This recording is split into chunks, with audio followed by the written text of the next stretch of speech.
अस्सलामु अलैकुम वरहमतुल्लाह। बेटा आज हम स्टार्ट करने जा रहे हैं शेयर कैपिटल का लास्ट वाला topic, that is 4 feature of shares. 4 feature of shares, 4 feature of shares. होता क्या है ये 4 फीचर ऑफ शेयर्स? बेटा 4 फीचर ऑफ शेयर्स होता है simply cancellation of shares to the defaulting share holder. हमारे जो शेयर होल्डर्स होते हैं जब वो डिफॉल्ट करते हैं, पेमेंट में डिफॉल्ट करते हैं, जब हम उनसे पैसे मांगते हैं तो उसके बाद वो पैसे नहीं देते हैं, डिफॉल्टर्स जो होते हैं उनके शेयर्स कैंसिल किए जाते हैं। तो उन शेयर्स को कैंसिल करना, इसको हम बोलते हैं क्या? 4 फीचर ऑफ शेयर्स। जो डिफॉल्टर्स होते हैं, कंपनी के पास एक ऑप्शन होती है कि ये जो डिफॉल्टर्स है इनके पैसे आप खा सकते हो, जो इनने ऑलरेडी पैसे दिए हैं वो आप खा सकते हो, वो इनको वापस नहीं देने हैं, इनके शेयर्स कैंसिल करने हैं, इनकी रजिस्ट्रेशन जो है वो कैंसिल करनी है। तो इस चीज़ को हम नाम देते हैं 4 फीचर ऑफ शेयर्स। सो हम यहां पे लिखेंगे 4 feature of shares. It is cancellation of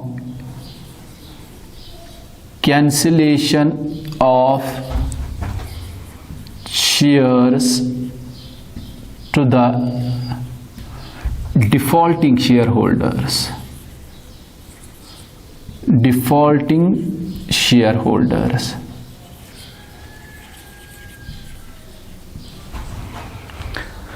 जब हमने लोगों से पैसे मांगे, आप लोगों ने देखा कॉल्स इन एरियर्स रहता है। जब हमने लोगों से पैसे मांगे तो नहीं दिए, उसके बाद आप लोगों को क्या करना है? उसके बाद कंपनी को क्या करना है? एक रिमाइंडर देना है, इन लोगों को रिमाइंडर देना है आपका अमाउंट ड्यू हो गया है, तो आप लोगों ने नहीं दिया है, बाकी लोगों ने दिया है, आप लोगों ने नहीं दिया है। तो जब आपने उनको रिमाइंडर दिया, उसके बाद अगर उन्होंने पैसे नहीं दिए तो कंपनी के पास एक ऑप्शन होती है, कंपनी इनके शेयर्स जो है वो कैंसिल करेंगे, इनकी रजिस्ट्रेशन कैंसिल की जाएगी और इनके शेयर्स जो है वो फोरफीट किए जाएंगे। इनका जो पैसा होगा जो ऑलरेडी उन्होंने शेयर्स पे दिया होगा, तो वो सारा पैसा खाया जाएगा, वो सारा पैसा कंपनी इनको वापस नहीं दे सकती है। तो इसको हम नाम देते हैं 4 फीचर ऑफ शेयर्स। बेटा हमें पढ़ना है, जब शेयर्स फोरफीट करते हैं तो क्या जर्नल एंट्रीज पास करते हैं हम लोग। इसमें आप लोगों को याद रखना है कि ये जो शेयर्स हम फोरफीट कर रहे हैं, ये शेयर्स इशू हुए थे एट पार के एट ए डिस्काउंट इशू हुए थे। अगर फिलहाल हम लेंगे, अगर एट पार हुए होंगे, एट पार,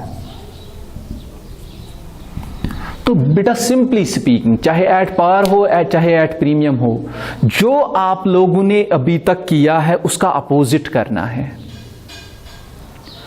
आपने क्या किया? हमने शेयर एप्लीकेशन को शेयर कैपिटल में ट्रांसफर किया, शेयर अलॉटमेंट को शेयर कैपिटल में ट्रांसफर किया, शेयर फर्स्ट कॉल को शेयर कैपिटल में ट्रांसफर किया। जितने भी हमारे पैसे थे, जितने भी हमने शेयर कैपिटल पे पैसा लिया था, वो सारा पैसा हमने शेयर कैपिटल में ट्रांसफर किया। तो हमने क्या किया? Share capital account credit, share capital account credit, share capital account credit, हर वक्त आपने शेयर कैपिटल को क्रेडिट किया। जब आप शेयर्स फोरफीट करोगे, ये शेयर कैपिटल अब कैंसिल हो गया, अब ये शेयर कैपिटल रहा ही नहीं, तो ये शेयर कैपिटल वापस क्या हो जाएगा? डेबिट हो जाएगा। शेयर कैपिटल अकाउंट डेबिट हो जाएगा। शेयर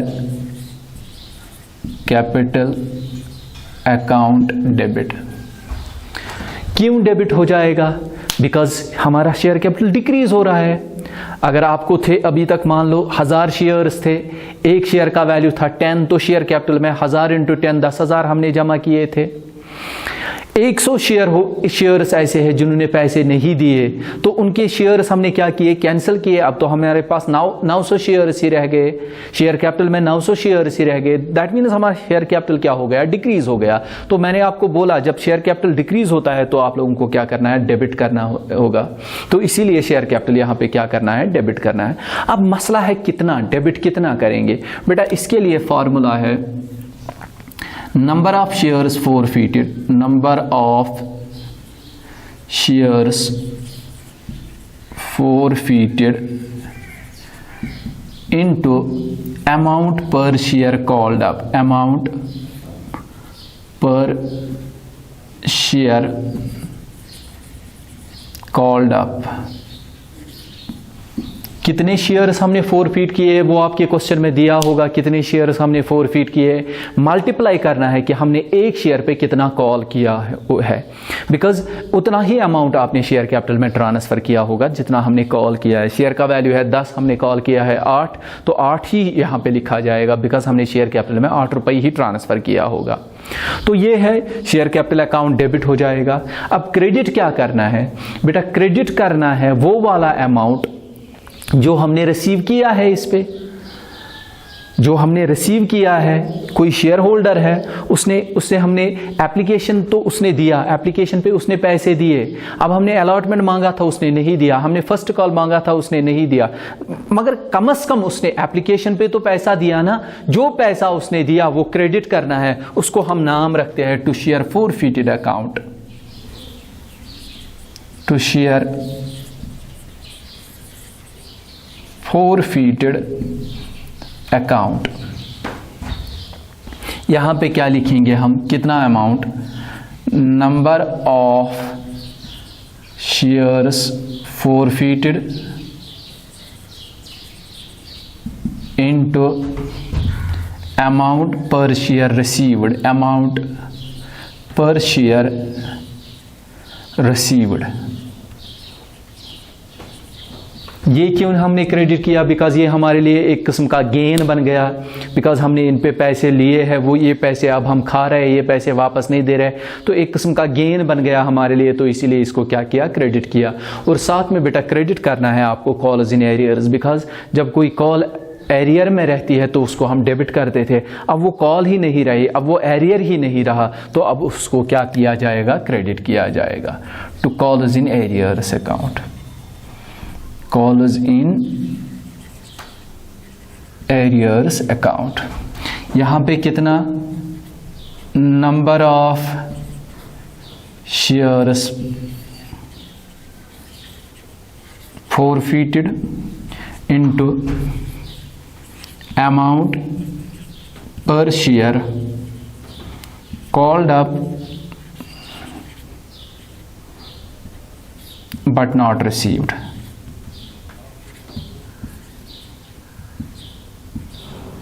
जिसकी आपने कॉल तो की है मगर अमाउंट रिसीव नहीं किया है, तो वो यहाँ पे आएगा। बेटा ये है एंट्री, अगर हमने शेयर्स फोरफीट किए होंगे मगर वो शेयर्स हमने इशू किए थे at par. Share capital account करना है debit to share forfeited account to calls in arrears account. अब अगर हमने ये शेयर्स इशू किए होंगे एट प्रीमियम, मान लो यहाँ पे हम लिखेंगे एट प्रीमियम हमने इशू किए थे, एट प्रीमियम, ये शेयर्स हमने इशू किए थे एट प्रीमियम। तो बेटा आप लोगों को ख्याल रखना है, प्रीमियम में 3 चीज़ों का आप लोगों को ख्याल रखना है। अगर हमने शेयर्स ओरिजिनली इशू किए थे एट प्रीमियम तो 3 चीज़ों का हमने ख्याल रखना है। नंबर 1, क्या हमने प्रीमियम मांगा है। नंबर 2, क्या शेयर होल्डर ने प्रीमियम दिया है। और नंबर 3, क्या हमने प्रीमियम मांगा है और शेयर होल्डर ने नहीं दिया है। 3 सिचुएशंस है।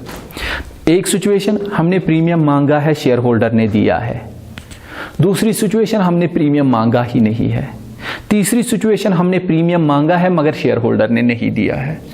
तो बेटा दो सिचुएशंस, अगर आपने प्रीमियम मांगा ही नहीं है, अगर आपने प्रीमियम मांगा है और लिया भी है, तो इन दोनों सिचुएशंस में आपको प्रीमियम को इग्नोर करना है, प्रीमियम को रिकॉर्ड ही नहीं करना है, बिकॉज आपने सिक्योरिटीज प्रीमियम अकाउंट को क्रेडिट किया है और वो सारा पैसा जो है वो सिक्योरिटीज प्रीमियम अकाउंट में जमा हुआ है, या अगर मतलब हमने तो प्रीमियम लिया ही नहीं है, तो इस सूरत में हम प्रीमियम को क्या करेंगे, इग्नोर करेंगे। इस सूरत में हम प्रीमियम को रिकॉर्ड ही नहीं करेंगे। बराबर जैसे आपने एट पार एंट्री की, वैसे ही आप एट प्रीमियम भी एंट्री करोगे। किस किस सिचुएशन में? Number 1 situation, when premium has not been called up. Number 2 situation, when premium has been called up and received. इन दोनों सिचुएशंस में आपको एंट्री क्या करनी है? जो एंट्री आपने यहां पे की वही एंट्री आपको यहां पे भी करनी है। Share capital account debit to share forfeited account to calls in arrears account. मैं आपको एग्जांपल एक देता हूं। फॉर एग्जांपल, एक शेयर है, इसका वैल्यू है 10, मगर हमने इसको प्रीमियम पे सेल किया है, हमने इसको इशू किया है प्रीमियम पे और 12 रुपए पे हमने इसको सेल किया है। एक्चुअल में इसका कॉस्ट है, एक्चुअल में इसका वैल्यू है 10। तो बेटा ये 10 रुपीज़ अब कैसे लेने हैं? एप्लीकेशन पे 3 रुपए लेने हैं, अलॉटमेंट पे 4 रुपए लेने हैं, हो गए 7, और फर्स्ट कॉल पे 2 रुपए लेने हैं, हो गए 9, और फाइनल कॉल पे 3 रुपए लेने हैं। मगर क्वेश्चन में लिखा है कि जो प्रीमियम लेना है वो फाइनल कॉल पे ही लेना है। क्वेश्चन में ऐसा लिखा है, जो फाइनल कॉल है प्रीमियम वहीं पे लेना है, फाइनल कॉल के टाइम ही प्रीमियम लेना है। और साथ में यह भी लिखा है कि अभी हमने फाइनल कॉल नहीं मांगा है, हमने फर्स्ट कॉल तक ही मांगा था। हमने एप्लीकेशन तो पहले ही देते हैं, एप्लीकेशन मांगना नहीं पड़ता है। अलॉटमेंट हमने मांगा, इसने दिया। फर्स्ट कॉल हमने मांगा, इसने नहीं दिया, तो हमने फर्स्ट कॉल के बाद ही इसके शेयर्स फोरफिट किए। दैट मीन्स आप फाइनल कॉल पे पहुंचे ही नहीं, अभी फाइनल कॉल से पहले ही आपने शेयर्स को क्या किया, फोरफिट किया। तो जब आपने फाइनल कॉल नहीं मांगी, दैट मीन्स आपने प्रीमियम भी नहीं मांगा होगा। तो उस सूरत में यही मैंने यहां पे लिखा, when premium has not been called up. आपने प्रीमियम अभी मांगा ही नहीं है, प्रीमियम आपको मांगना था फाइनल कॉल पे, मगर जब आप फाइनल कॉल पे पहुंचे ही नहीं, दैट मीन्स आपने प्रीमियम मांगा ही नहीं होगा। तो उस सूरत में क्या करना है, प्रीमियम को इग्नोर करना है। हमें मानना है कि शेयर का वैल्यू है 10 ही, प्रीमियम को छोड़ो 10 ही, तो क्या करेंगे, share capital account debit to share forfeited account to securities premium account, जैसे यहां पे किया। दूसरी सिचुएशन, जब आपने प्रीमियम मांगा भी है और लिया भी है, मान लो ऐसा ही हम लेंगे, यही क्वेश्चन लेंगे, मतलब फर्स्ट कॉल अलॉटमेंट पे लेने थे, एप्लीकेशन पे 3 रुपए, अलॉटमेंट पे 4 रुपए, फर्स्ट कॉल पे 3 रुपए, फाइनल कॉल पे 3 रुपए, तो हो गए 12 रुपए। तो मगर प्रीमियम लेना था अलॉटमेंट पे, प्रीमियम अलॉटमेंट पे लेना था। तो हमने क्या किया, एप्लीकेशन दी इसने, अलॉटमेंट हमने मांगा, इसने दिया, दैट मीन्स हमने प्रीमियम मांगा है, इसने दिया है। फर्स्ट कॉल हमने मांगी थी, इसने नहीं दिया, तो हमने प्रीमियम मांगा, इसने दिया। तो इस सूरत में भी क्या करना है, इस सूरत में भी प्रीमियम को क्या करना है, इग्नोर करना है, प्रीमियम को रिकॉर्ड ही नहीं करना है फोरफीचर के टाइम। तो ये 2 सिचुएशंस है जहां पे आपको प्रीमियम को इग्नोर करना है, जहां पे आपको प्रीमियम को रिकॉर्ड नहीं करना है। अब तीसरी सिचुएशन जो है वो ये है कि हमने प्रीमियम मांगा मगर शेयर होल्डर ने नहीं दिया।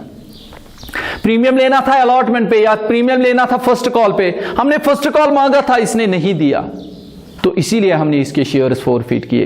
दैट मीन्स हमने प्रीमियम मांगा था मगर इसने नहीं दिया, तो यहां पे हम इसके शेयर्स क्या करेंगे, फोरफिट करेंगे। तो वहां पे क्या करना है, प्रीमियम को रिकॉर्ड करना है। अभी तक आपने देखा कि सिक्योरिटीज प्रीमियम को हम लोग क्रेडिट करते थे, यहां पे सिक्योरिटीज प्रीमियम को क्या करना है, डेबिट करना है। तो number 3rd situation, when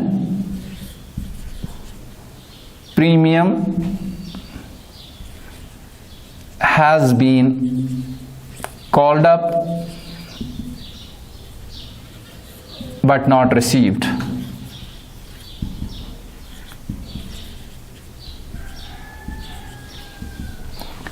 premium को कॉल किया है हमने मगर रिसीव नहीं किया है, तो एंट्री क्या हो जाएगी, शेयर कैपिटल अकाउंट डेबिट हो जाएगा। जैसे ऊपर शेयर कैपिटल अकाउंट डेबिट किया वैसे यहां पे भी शेयर कैपिटल अकाउंट डेबिट करना है, बराबर same number of shares forfeited into amount per share called up. Securities premium भी बेटा डेबिट हो जाएगा,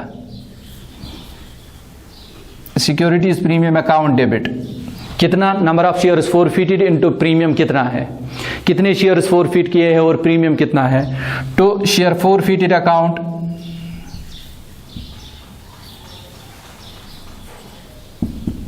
बेटा शेयर फॉरफिटेड अकाउंट में बराबर इतना number of shares forfeited into amount per share received and to calls in arrears account, calls in arrears account same number of shares forfeited into amount per share called up but not received. तो ये है बेटा जब आप shares forfeit करते हो मगर जो शेयर होल्डर होता है वो पैसे नहीं देता है तो उसके बाद हम उसके शेयर्स फॉरफिट करते हैं। अगर हमने ये शेयर्स इशू किए होंगे एट पार तो ये एंट्री हो जाएगी, अगर एट प्रीमियम तो प्रीमियम में दो चीज़ों में आपको प्रीमियम को इग्नोर करना है, एट पार मान के ही चलना है, और तीसरी सिचुएशन में जहाँ पे हमने प्रीमियम मांगा होगा और शेयर होल्डर ने नहीं दिया होगा तो उस सूरत में क्या करना है, उस सूरत में हमें उस मतलब सिक्योरिटीज प्रीमियम को रिकॉर्ड करना है। बेटा ये हो गया फॉरफीचर। अब कभी कभी क्या होता है जब आपने शेयर्स फॉरफिट किए इसके बाद कोई और बंदा आ जाता है, चलो ये शेयर्स मुझे दे दो, तो हम इनको रीइश्यू करते हैं, हम इन शेयर्स को रीइश्यू करते हैं। जो शेयर्स हमने फॉरफिट किए हैं इन्हीं शेयर्स को हम फिर किसी और बंदे को क्या करते हैं, रीइश्यू करते हैं। तो जब आप रीइश्यू करते हो आपको कैश आएगा, कैश अकाउंट हो जाएगा डेबिट, और साथ में ये शेयर जब हम रीइश्यू करते हैं तो हम रीइश्यू करते हैं, यूजुअली मैं बोलूंगा हम रीइश्यू करते हैं एट डिस्काउंट। मान लो कोई शेयर है, हमने 10 शेयर्स थे, 10 शेयर्स, ये शेयर्स हमने फॉरफिट किए तो अब हमने इनको वापस रीइश्यू किया। एक शेयर का वैल्यू है 10 रुपए, मगर जिसको हमने रीइश्यू किया उसको हमने बोला आप दे दो 7 रुपए, तो हम मानेंगे कि आपने बराबर दिया है 10 रुपए, यानी कि हम आपको डिस्काउंट देंगे 3 रुपए। तो यूजुअली हम ये शेयर्स क्या करते हैं, रीइश्यू करते हैं एट डिस्काउंट। जब हम इनको रीइश्यू करते हैं एट डिस्काउंट, बेटा ऐसा ही मान के चलेंगे 10 शेयर्स पे हमें लेना था 10 into 10 हमें 100 लेना था, मगर आ गया 10 into 7 70 रुपीज ही आ गया, 30 रुपीज हमने डिस्काउंट दिया। तो कैश अकाउंट डेबिट करो या बैंक अकाउंट डेबिट करो, 10 into 7 वो 70 रुपीज बनेगा, बिकॉज आपको कैश आता है। जब आप ये शेयर्स वापस रीइश्यू करते हो तो आपको कैश आता है, कैश अकाउंट डेबिट या बैंक अकाउंट डेबिट। और जो आप डिस्काउंट देते हो तो वो डिस्काउंट हम लोग कहां से निकालते हैं, बेटा हम वो डिस्काउंट हमने ऑलरेडी इन शेयर्स पे पैसे लिए होते हैं, हमने ऑलरेडी इन शेयर्स पे पैसे खाए होते हैं, हमने ऑलरेडी यहां से इनकम कोई गेन जनरेट किया होता है। तो जो हम डिस्काउंट देंगे रीइश्यू पे वो डिस्काउंट हम किससे निकालेंगे, उसी गेन से, और उस गेन को हमने क्या नाम रखा है, शेयर फॉरफिटेड अकाउंट। तो यहां पे एंट्री हो जाएगी cash account debit, share forfeited account साथ में डेबिट हो जाएगा। शेयर फॉरफिटेड अकाउंट में क्या लिखना है, जो हम डिस्काउंट देते हैं रीइश्यू पे, जो डिस्काउंट दिया जाता है। जो आपने मैंने बोला कि आपको लेना था 100 रुपए, आपने 70 रुपीज लिया, तो 30 रुपीज का जो आपने डिस्काउंट दिया वो डिस्काउंट कहां से निकलेगा, वो डिस्काउंट निकलेगा बेटा शेयर फॉरफिटेड अकाउंट से, बिकॉज आपने ऑलरेडी इससे मतलब इन शेयर्स पे पैसे खाए हैं, तो उन्हीं से निकालो ना, जो पैसे आपने खाए हैं, जो इनका गेन आपने ऑलरेडी लिया है, तो उसी गेन से ये लॉस निकालो, उसी गेन से ये लॉस को कंपनसेट करो। तो 30 रुपीज जो है वो शेयर फॉरफिटेड अकाउंट से कंपनसेट हो जाएगा, शेयर फॉरफिटेड अकाउंट यहां पे डेबिट हो जाएगा। और यहां पे आप लोगों को ख्याल रखना है कि मैक्सिमम डिस्काउंट, कभी कभी आता है कि मैक्सिमम डिस्काउंट हम कितना दे सकते हैं, बेटा मैक्सिमम डिस्काउंट हम उतना ही दे सकते हैं जितना आप लोगों ने इन शेयर्स पे खाया होगा। जितना ऑलरेडी आपने इन शेयर्स पे पैसे लिए हैं तो उतना ही हम मैक्सिमम डिस्काउंट दे सकते हैं रीइश्यू पे। आपने ऑलरेडी खाया था 4 रुपए, तो मैक्सिमम हम 4 दे सकते हैं, उससे ज्यादा हम डिस्काउंट रीइश्यू पे नहीं दे सकते हैं। तो साथ में क्या हो जाएगा, to share capital account, because फिर से हमारा शेयर कैपिटल क्या हो जाएगा, इंक्रीज हो जाएगा। तो जब आप ये शेयर्स रीइश्यू करोगे तो एंट्री क्या करनी है, कैश अकाउंट डेबिट। क्यों cash account debit, because business में कैश आ गया। Share forfeited account debit. Share forfeited account debit कब लिखना है? जब आपने डिस्काउंट दिया होगा, रीइश्यू पे जब आपने डिस्काउंट दिया होगा तब लिखना है share forfeited account debit. Because जो लॉस आप दे रहे हो रीइश्यू के टाइम, तो वो लॉस आपको कंपनसेट करना है किस में से? शेयर फोरफिटेड अकाउंट में से, to share capital account, because आपका शेयर कैपिटल इंक्रीज हो गया। और लास्ट पे बेटा क्या करना है? जो शेयर फोरफिटेड अकाउंट में बैलेंस रह जाएगा वो बैलेंस आपको ट्रांसफर करनी है कैपिटल रिजर्व में। तो उधर लिखना है मतलब share forfeited account debit to capital reserve account. मान लो हमने 4 रुपए खाए थे, 10 शेयर्स पे हमने 4 रुपए खाए थे, तो 40 रुपए हमने शेयर फोरफिटेड अकाउंट को क्रेडिट किया होगा। हमने ऑलरेडी, इन्होंने जो पैसे दिए थे वो 10 शेयर्स पे 4 रुपए दिए थे, तो हमने शेयर फोरफिटेड अकाउंट को कितना क्रेडिट किया होगा? 10 मतलब 40 रुपीज क्रेडिट किया होगा। अब जब रीइश्यू पे हमने 3 रुपए डिस्काउंट दिए, तो 10 into 3 तो 30 रुपीज हमने लॉस दिया। तो फिर कितना रह गया शेयर फोरफिटेड अकाउंट में? फिर रह गया 10 रुपीज। उस 10 रुपीज को आपने क्या करना है? कैपिटल रिजर्व में बेटा ट्रांसफर करना है। तो हम एक क्वेश्चन करेंगे, उस क्वेश्चन से हमें पूरा अंडरस्टैंड हो जाएगा कि करना क्या है, एक्चुअल में हमें क्या करना है। तो बेटा question is,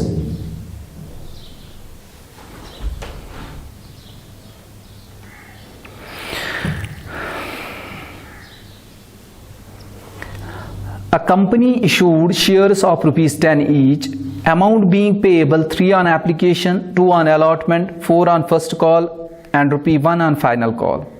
The following persons did not pay the amount. Their shares were forfeited. Amit paid ₹3 on 50 shares. Sumit paid ₹5 on 100 shares. Namit paid ₹9 on 20 shares. Pass forfeiture entries. तो बेटा हमें खाली फोरफीचर की एंट्री करनी है। हमने shares issue किए थे, एक शेयर का जो वैल्यू था दैट वाज 10 रुपीज, तो 10 रुपीज का ब्रेकअप दिया है। कैसे लेने हैं ये 10 रुपीज? अगर लेने हैं तो कैसे लेने हैं? कैसे लेने हैं बेटा? एप्लीकेशन पे लेने हैं 3 रुपए, अलॉटमेंट पे लेने हैं 2 रुपए, फर्स्ट कॉल पे लेने हैं 4 रुपीज और फाइनल कॉल पे लेना है 1। एप्लीकेशन पे 3, अलॉटमेंट पे 2 हो गए 6, फर्स्ट कॉल पे 4, एप्लीकेशन पे 3, अलॉटमेंट पे 2 हो गए 5, फर्स्ट कॉल पे 4 हो गए 9 एंड फाइनल कॉल पे 1 हो गए 10। तो अब दिया है इसने कि कौन से शेयर होल्डर्स ऐसे हैं जिनने पैसे नहीं दिए। बेटा अमित एक शेयर होल्डर है, उसने अपने 50 शेयर्स पे खाली दिया 3 रुपए। दैट मीन्स उसने खाली एप्लीकेशन का पैसा दिया, ना उसने अलॉटमेंट का पैसा दिया, ना उसने फर्स्ट कॉल का पैसा दिया। तो हम इसको लिखेंगे कितना पैसा इन्होंने दिया। पहले हम वो कैलकुलेट करेंगे, उसके बाद ही हम लोग जर्नल एंट्रीज करेंगे।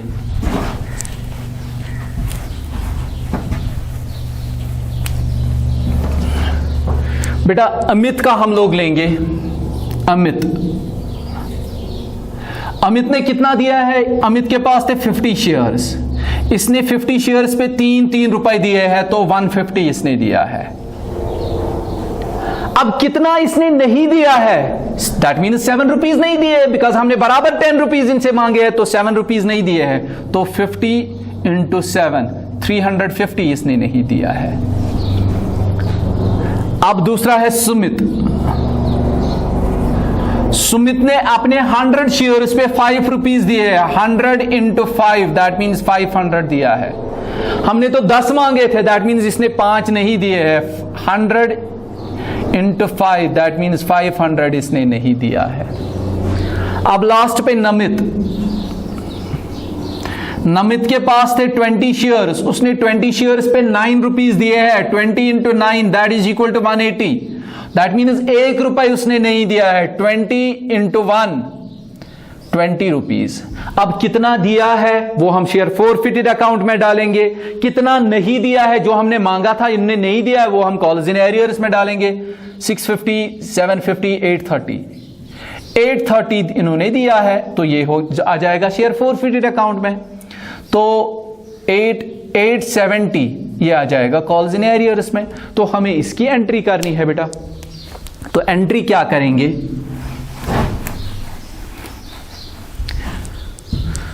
हम 4 फीचर की जर्नल एंट्री करेंगे।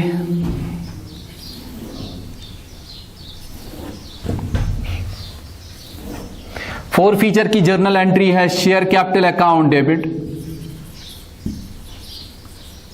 Share capital account debit to share forfeited account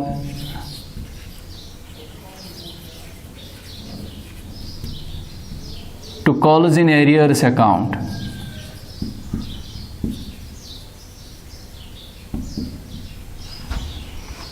share capital account debit कितने शेयर्स है ये? 50 shares plus 100 shares plus 20 shares, तो 170 शेयर्स।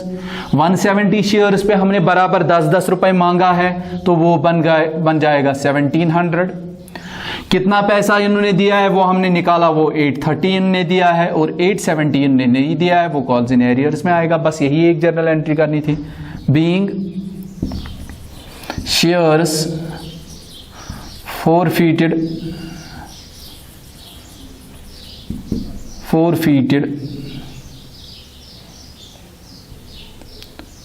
for non-payment।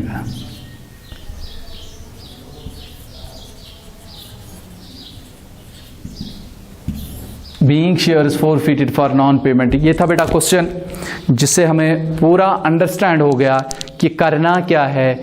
जो अमाउंट हमने ऑलरेडी लिया होता है वो हमें कहाँ पे दिखाना होता है, और जो हमने मांगा होता है और शेयर होल्डर्स ने नहीं दिया होता है तो वो हम कहाँ पे दिखाएंगे। बेटा हम और एक क्वेश्चन करते हैं।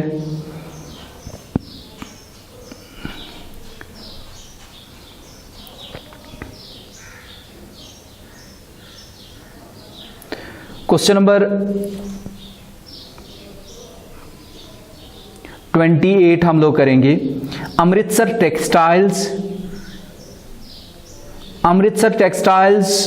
forfeited 250 shares of ₹10 each issued at a premium of 25, amount payable 30, and application 55 on allotment including premium and balance on 2 equal installments. The shareholder has not paid the allotment and subsequent 2 calls pass entry for forfeiture। बेटा अभी हमने जो shares issue हुए थे at पार तो उनकी journal entry की है। अब शेयर्स जो है वो इशू हुए हैं at premium.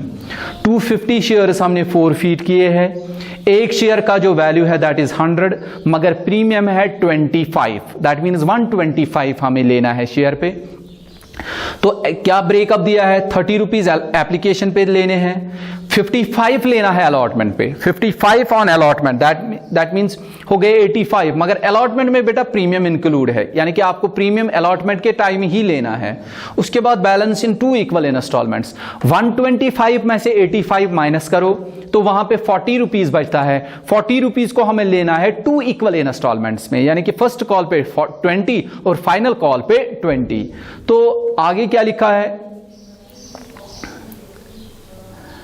The shareholder has not paid allotment and subsequent 2 calls। ना इसने allotment दिया ना इसने calls दिए, तो हमें बोला गया है आप 4 फीचर की एंट्रीज करो। ना इसने, हमने अलॉटमेंट का पैसा मांगा इसने नहीं दिया, हमने कॉल्स का पैसा मांगा इसने नहीं दिया, तो हमें बोला गया है इसने आप जर्नल एंट्रीज करो। पैसे कब लेने थे? प्रीमियम कब लेना था? प्रीमियम लेना था सर अलॉटमेंट पे ही, तो हमने तो अलॉटमेंट मांगा है इसने नहीं दिया है, दैट मीन्स हमने प्रीमियम मांगा होगा इसने नहीं दिया होगा, तो हमें वापस सिक्योरिटीज प्रीमियम अकाउंट को क्या करना है? डेबिट करना है। बस ये डिफरेंस है इस वाले क्वेश्चन में और तो पहले वाले क्वेश्चन में। तो हम लोग इसकी एंट्री करते हैं। Question number 28।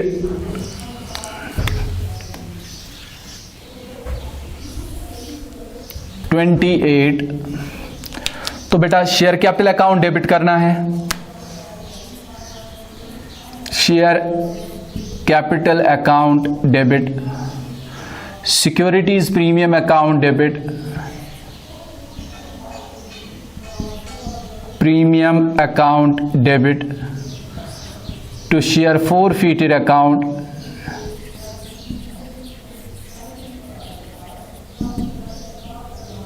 to calls in arrears account।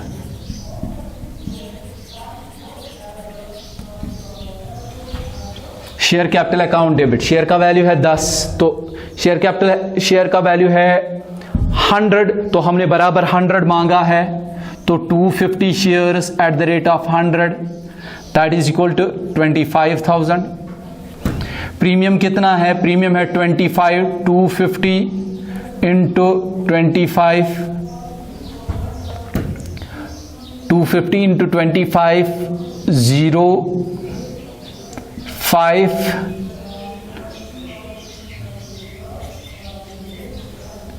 तो 6,250 बनेगा ये।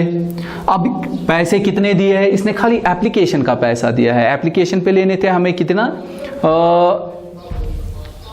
30 रुपीज़, तो इसने खाली एप्लीकेशन का पैसा दिया होगा 250 इंटू 30, तो वो बनेगा 7,500 इसने दिया है। तो कितना पैसा नहीं दिया है? इसने नहीं दिया है 250 इंटू 95 इसने नहीं दिया है, तो वो बनेगा बेटा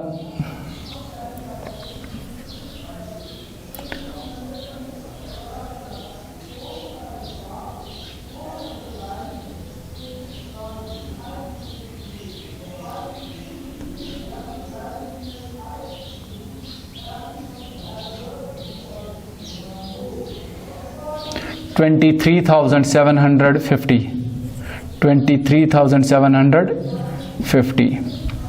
तो ये हो गई इसकी एंट्री, बीइंग 250 शेयर्स forfeited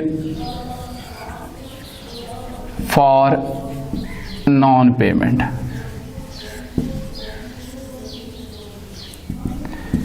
ये हो गया बेटा क्वेश्चन कि प्रीमियम, अगर प्रीमियम होगा तो आप लोगों को क्या करना है? सिक्योरिटीज़ प्रीमियम को वापस डेबिट करना है।